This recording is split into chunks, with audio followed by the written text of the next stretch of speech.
본 방송은 iblog.com을 통해서 송출되고 있습니다. 미디어 플랫폼 iblog, iblog.com. 안녕하십니까. 내가 목사다. 행복한 교회 김종현 목사입니다. 오늘은 행복한 교회에 대한 이야기를 한번 해보고자 합니다. 우리 교회가 행복한 교회이지만 그 행복한 교회가 아니라 행복해진 교회라고 생각하면 조금 더 쉬울 것 같습니다. 교회가 행복하려면 구성원이 행복해야 되겠죠. 그 구성원이 청년이든 아니면 어른, 장년이든 어느 부서든지 간에 행복해야 구성원들이 다 행복할 수 있다. 공동체가 행복할 수 있다라고 저는 생각을 하는데요. 그러면 행복하려면 어떤 것들이 있어야 되겠는가? 제가 일전에 목회자가 사람을 공부해야 된다. 목회자가 사람을 알아야 된다. 라고 한번 제가 팟캐스트에서 이야기한 적이 있을 겁니다. 행복하기 위해서 구성원은 누구나 가정에 속해 있죠. 그 가족이 행복해야 된다라고 저는 봅니다. 그러려면 그 중에 핵심은 누굴까? 가족의 핵심이 저는 자녀도 아니고 부부라고 생각합니다. 가족의 핵심은 부부인데 이 부부가 어떻게 하면 행복할 수 있겠는가에 대한 고민을 제가 많이 해보고 있죠. 그래야 이 가족 중에 부부가 행복해야 가족이 행복하고 또 교회가 그 속한 공동체가 또 행복할 수 있다라고 생각을 하는데요. 남편이 해야 될 일 중에 하나가 있습니다. 부부가 행복하기 위해서 남편이 해야 될 일 하나. 아내 이야기를 들어주는 거예요. 그저 아내의 이야기를 들어주는 거예요. 재미있게. 그리고 이야기해주는 겁니다. 또 아내는 남편의 자존심을 좀 세워주면 좋겠어요. 당신이 뭘 할 수 있겠어. 당신이니까 그러니까 그렇지. 라고 하는 이야기들, 또 부정적인 이야기들 말고 당신이니까 그 정도 참을 수 있어. 당신 정도니까 거기서 지금 그만큼 해낸 거지. 다른 사람 뭐 해낼 수 없을 거야. 라고 남편의 길을 좀 세워주세요.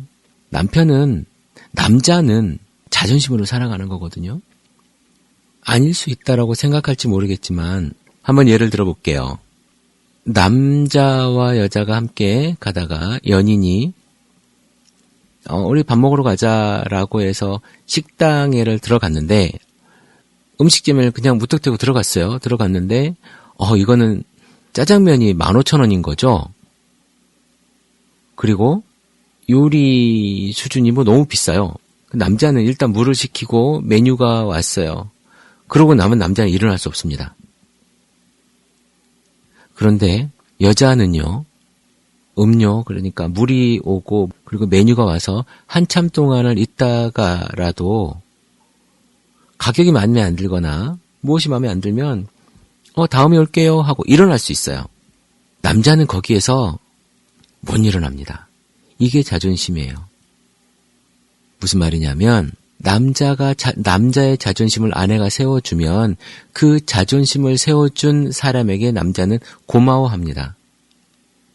근데 가정에서 이걸 좀 잘 못하고 있는 것 같아요, 다들. 자존심을 세워준 아내, 그리고 아내의 말을 들어준 남편. 고맙지 않습니까? 아내에게 남편분들은 한번 얘기해 주십시오. 나랑 살아줘서 고맙네. 나랑 살아줘서 고마운 사람. 글쎄요, 우리 집 이야기를 하면 저와 아내는 호적상 나이로 아내가 3살이 많습니다. 원래 나이로 따지면 아내가 저보다 1살 많은 나이고요. 어쨌든 연상이죠. 아내가 나이가 저보다 많은데 제가 통장에 결혼할 때 제 통장에 얼마가 있었냐면 10만 원 있었습니다. 10만 원. 그래서 어찌어찌 해서 결혼식을 했어요. 결혼식을 하고 같이 살았습니다. 그런데 목회자가 돈을 벌면 얼마나 벌겠습니까? 전도사 때 결혼을 했으니까. 저는 잘하고 있는 줄 알았죠. 그런데 그 이후로 제가 이제 부부를 공부하고 심리 상담을 공부하면서 아내에게 미안해지더라고요. 그래서 여보 나랑 살아줘서 고맙네 라고 하는 이야기를 했습니다. 실제로 오늘 금요일인데요. 아내가 혼자서 친정에를 갔어요. 내가 아이를 봐줄 테니 일단 뭐 겸사겸사 가겠다고 해서 걱정하지 말고 내가 아이를 봐줄 테니 다녀오시라고. 우리는 아이가 셋입니다. 11살짜리 그리고 7살짜리 6살짜리 딸, 아들 이렇게 셋이 있는데요. 어느 집이나 그렇지만 이 7살, 6살짜리가 악동이죠. 남자애들 둘, 연년생인데 이 아이들 아내가 감당하기 힘든 아이들입니다. 그런데 제가 아이들을 봐주겠다고 그 아내를 보냈어요. 걱정하지 말라고. 그래서 아까 통화를 했는데 아내가 잘 가서 어머니랑 이야기하고 있는 모습을 제가 봤습니다. 그냥 편하게 보내줬어요. 내가 해줄 수 있는 부분. 우리 아이들 제가 와서 씻기고 밥 먹이고 그리고 동화책 읽어주고 재웠습니다. 할 수 있죠. 근데 많은 남편들은 그것이 귀찮아요. 그래서 보내지 않으려고 하죠. 왜 가려고 하느냐? 다음에 가지 뭐. 뭘 또 지금 이렇게 가려고 하느냐? 글쎄요. 아내를 배려해주는 남편, 아내가 남편에게 고마워하지 않을까요? 나랑 살아줘서 고마운 아내에게 남편이 해줄 수 있는 게 있다면 해주면 좋겠죠. 목사도 사람이고 목사도 부부잖아요. 부부 가운데 고맙다는 말 해주면 좋겠다. 물론 제가 이제 부교육자 생활하면서 많은 돈을 벌어주지 못했고 또 뭐 목회자가 돈을 벌면 얼마나 벌겠습니까? 목회자로서 가족의 풍족한 경제 생활을 책임지지 못한 부분은 내심 또 미안한 부분도 있죠. 저도 뭐 사람인데 그런 부분 미안하지 않겠습니까? 그러나 우리 아내가 또 목회자 아내로서 저에게 고마워하고 제가 미안해하고 감사해하고 우리는 이렇게 사는 것 같아요. 가정에서 저 인간 왼수 덩어리라 하지 말고 나 같은 사람이랑 살아주고 있는 저 사람 고마워하면 좋겠어요. 한번 그렇게 살아보면 어떨까 싶습니다. 제가 그렇게 살아보니까 좋더라는 거죠. 제가 이렇게 살아보니까 행복하더라는 거예요. 다른 분들은 나도 해봤는데 안 되더라. 저는 지금 이렇게 살아오고 있는 지가 한 7년 정도 됩니다. 우리가 결혼을 한 지금 10년이 넘었는데요. 결혼한 지. 그런데 7년 정도 이렇게 살고 있어요. 그런데 너무 좋습니다. 부부의 스킨십 그리고 부부가 이렇게 바라보는 눈빛을 보면서 우리 아이들이 스킨십을 배우고요. 우리 아이들이 사랑을 배우고 우리 아이들이 다른 아이들에게 그런 것들을 보여줄 수 있는 그런 가정인 것 같아서 저는 좋습니다. 물론 꼭 보여지는 것이 전부는 아니지만 우리 가족 속에서 제가 아내에게 고맙다는 말, 사랑한다는 말을 하고 살아요. 아내 또한 저에게 뭐 그렇게 얘기하고 살지요. 제가 전화통화의 거의 40% 이상을 아내하고 전화통화를 합니다. 하루에도 몇 번씩. 물론 다른 부분들은 귀찮아할 수도 있고 왜 이렇게 전화를 하냐고 하겠지만 저는 관심이고 제 사랑의 표현이에요. 그렇게까지 하지 마시고 여러분들이 혹시 필요하시다면 말로 하기 좀 껄끄럽다면 문자를 한번 요즘에 문자 좋잖아요. 문자를 한번 보내보십시오. 여보, 나랑 살아줘서 고마워.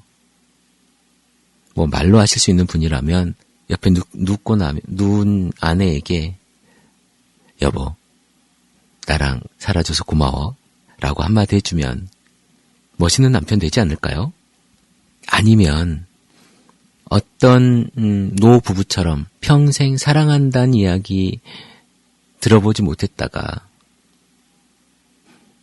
80이 돼서 여보 사랑해요 라고 하는 이야기 들었다고 하는 그 노부부처럼 한 번쯤 여러분이 사랑한다고 하는 이야기를 아내에게 하는 것도 아주 훌륭한 일이지 않을까 싶습니다. 이런 부부들이 다니는 교회, 이런 가정이 나오는 교회, 그리고 그 공동체, 그리고 그들이 펼쳐지는 그 영향력, 그것이 그 공동체를 행복하게 하지 않을까라고 하는 생각이 듭니다. 아주 작은 거죠.